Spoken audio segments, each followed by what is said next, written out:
what a big step forward for the St. John's basketball program this season. Yeah. How you guys doing, by the way? Nice Good to BT. jump on with you. Yeah. Hey, Moose. Maggie, you're right. But I don't know.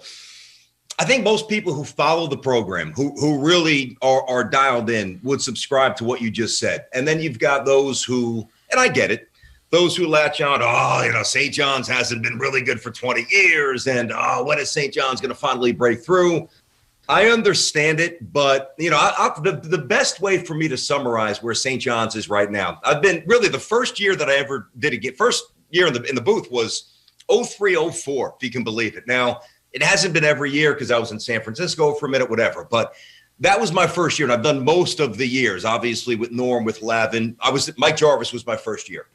And the thing that St. John's has never had, they've never been so well connected between the dynamic, the trio of university president, who's a basketball guy, which they've almost never had, not while I've been there, a head coach that truly is immersed in recruiting and development and really in, 14, 15-hour days. And then you cap it off with an AD and Mike Craig, who I've got to know pretty well, who I've got a lot of respect for, coming from Duke, tying in the bigger vision and the monetary aspect, the booster stuff.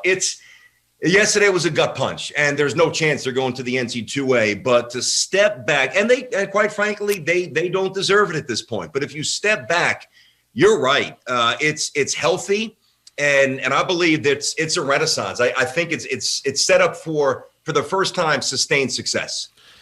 Brent, when you look at Anderson, Coach of the Year in the Big East, and well deserved.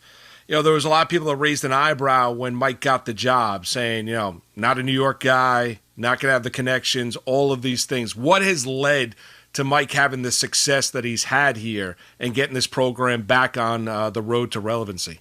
Well, first of all, he's got a style that he doesn't bend from, and he's got a style that's very appealing to young players, getting up and down the court. They're not trying to take the air out of the ball and, win 68, 59. They're trying to touch 90. And every once in a while go north of 90, which they have.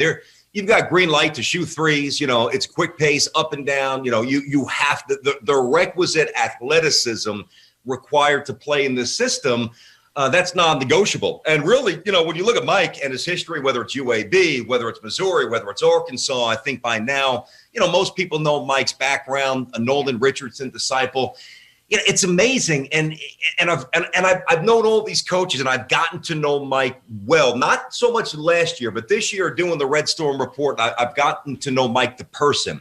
And there's been some incredible highs. Wow, you just beat Villanova, number 3. He's the same guy. Geez, you just lost to DePaul. Your net ranking just dropped 12 points. He's the same guy, and that is so important for impressionable, evolving young minds and bodies to know that the leader, the CEO, is not going to waver. There's not going to be this, one day this pop of emotions and then this downtrodden voice. He is steady, he is smart, and he is all in. And every coach, and I've talked to a few high school coaches, AAU, they rave about this guy. And quite frankly, that was very rarely the scouting report for previous St. John's coaches. A few of them, a few were well received, but obviously not all of them. Yeah, totally understand. BT joining us, Brandon Tierney. I didn't know they went to the first 4 a couple years ago, but I look at the conference record where last year St. John's 5-13, this year 10-9. I would call that a step forward. What's the recruiting wars like? What's it like out there now for Mike Anderson? Because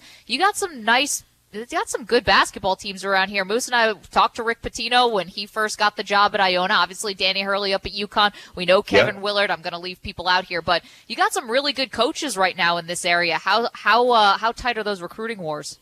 Yeah, and I know that you obviously know this, but Peichel out at Rutgers. Peichel, I mean, he was an assistant at GW when I was there. I love Steve Is that true? Yeah. Wow. Okay, I got Steve you. Peichel. Pound nails. So you inspired him to this great profession, is what you're telling us, right, man? Yeah. It was all me. I got you. I think that this is going to sound odd. There's enough food for everybody to eat.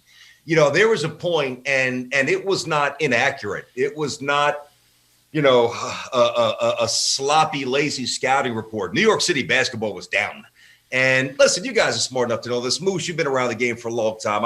And obviously Maggie as well. You know that there are cyclical, moments and spurts and decades, et cetera, where it's popping and then it's lagging. And what's happened is, a lot of the young players have decided to go to prep schools or bounce to different. A lot of Jersey high schools have been the beneficiary of some great high school players in New York. To answer that directly, Maggie, I as much, and Willard is a stud, and Rutgers is ascending clearly.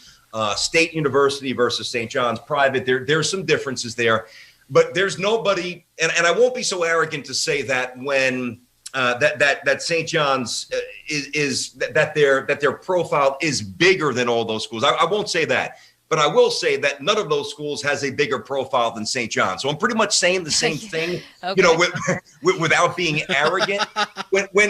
When St. John's is good, you're on the back page of the Post. There's 19,000 people at the Garden. I mean, it is what it is. I mean, every show in America is going to drop a little St. John's reference. You don't, and again, this is not to disparage Rutgers. I really respect what they're doing, and obviously Seton Hall, but it's a different profile.